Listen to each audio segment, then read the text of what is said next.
d'État en économie de l'Université de Paris 1, ancien professeur à l'INSEA.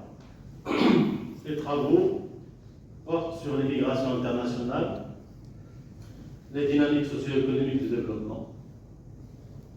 Il a participé à de nombreux projets de recherche internationaux consacrés aux mobilités, notamment le projet Mediterranean City to City Migration et le projet MADAR avec le Centre international pour le développement des politiques migratoires de Bruxelles. Expert en analyse de dynamique migratoire clandestine, il est co-auteur d'un rapport sur l'immigration clandestine depuis l'Afrique, publié en 2002 par l'Organisation internationale du travail.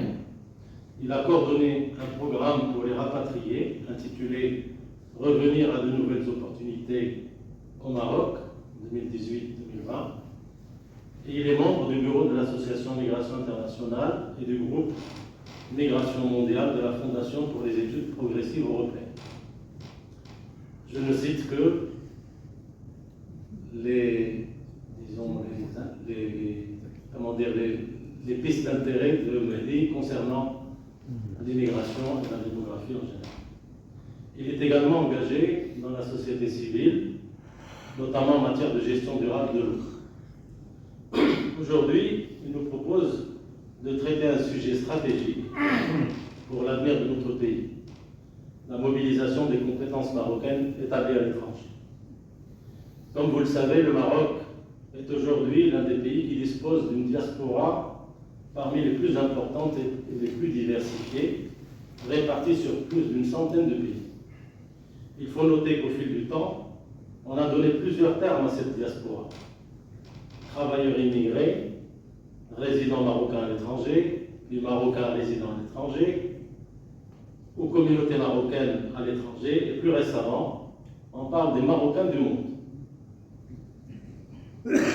Alors, ces termes, ou l'évolution de ces termes, révèle, je pense, des transformations majeures dans la perception de cette communauté.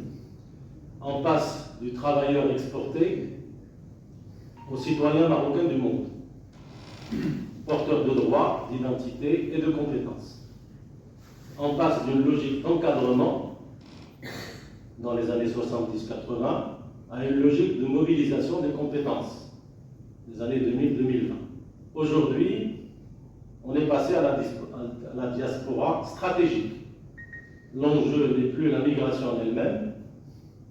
Ceci, bien que l'immigration clandestine reste au cœur des relations entre le Maroc et l'Europe, notamment, mais la capacité du Maroc à mobiliser ses entrepreneurs, ses diplômés, ses chercheurs et ses cadres qui vivent à l'étranger. Car il faut noter ici que la plupart des diplômés de l'enseignement supérieur de la diaspora ne cessent d'augmenter. Plus d'un tiers des migrants actuels ont atteint ou complété un niveau d'éducation supérieure. Plusieurs dizaines de milliers d'étudiants marocains poursuivent leurs études à l'international, souvent dans des filières scientifiques, techniques et managériales très recherchées. La question du retour au pays se pose là encore. Ce potentiel humain représente une richesse exceptionnelle. Pourtant, depuis près de 50 ans, les tentatives de l'État pour mobiliser durablement ses compétences sont restées limitées.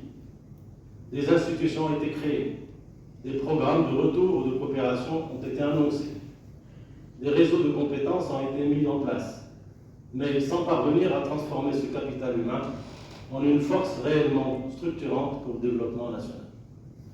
Comment expliquer que le Maroc n'ait pas encore réussi à bâtir une politique cohérente de mobilisation de sa diaspora qualifiée?